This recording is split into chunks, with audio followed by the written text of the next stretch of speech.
Hi there, hope that you're doing well. So continuing the history of England from Henry VIII. Henry VIII, on receiving from his father a full treasury, left the country almost bankrupt again. Henry's nickname was Old Coppernose due to the debased silver coins. Henry dying during yet another round of executions in 1547, as hardly anyone in the country knew what the official religion was, which at the time was literally a matter of life and death, or at least keeping your head on your shoulders. The much more mild-mannered Edward VI, having resumed the crown, however, with him being only 10 years old, he proved powerless in stopping yet another wave of senseless iconoclasm done at the behest of his regent, the Duke of Somerset. Somerset proceeded to enact a ferocious poor law, mandating that anyone unemployed for just 3 days had to accept any work offered to them in return for food. An employer could legally enslave such a person for 2 years and, quote, cause the said slave to work by beating, chaining, or otherwise in such work and labour, however vile soever it be. Catholicism, with all its feast days and festivals, was replaced by an austere and unforgiving Protestant work ethic.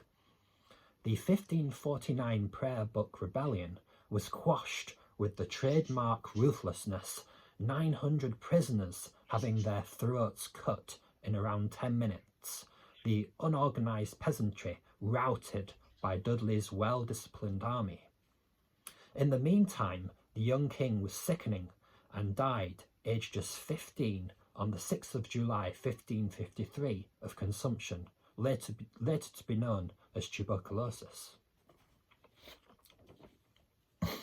Dudley, having had the Duke of Somerset executed after an attempt to kidnap the king, being thwarted by a furiously barking dog, looked to take the crown himself. Princess Mary had other ideas and was soon welcomed to London as Queen-elect, and thus England's first ever female monarch.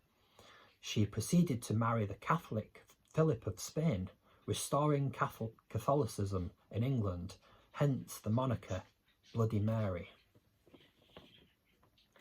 as she was branded by the Protestants after her death. Lady Jane Grey, the Protestant candidate for the throne, was duly charged with treason and executed. When the Queen's supposed pregnancy turned out to be the result of an alleged overactive imagination, her husband, Philip of Spain, left for home, never to return.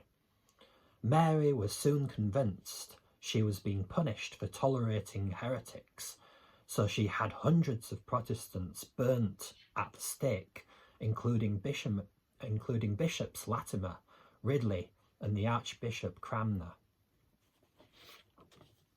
Cranmer having recanted his Protestant faith, but this did not save him.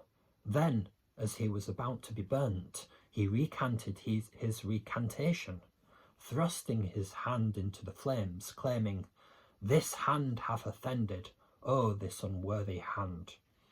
The Protestant cause being handed some 300 martyrs, later celebrated in John Foxe's best-selling book, Book of Martyrs.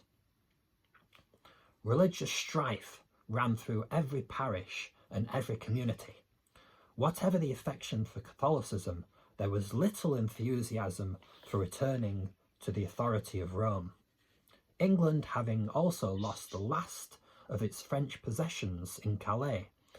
By her death in late 1558, Mary having doomed Catholicism in England by making it seem linked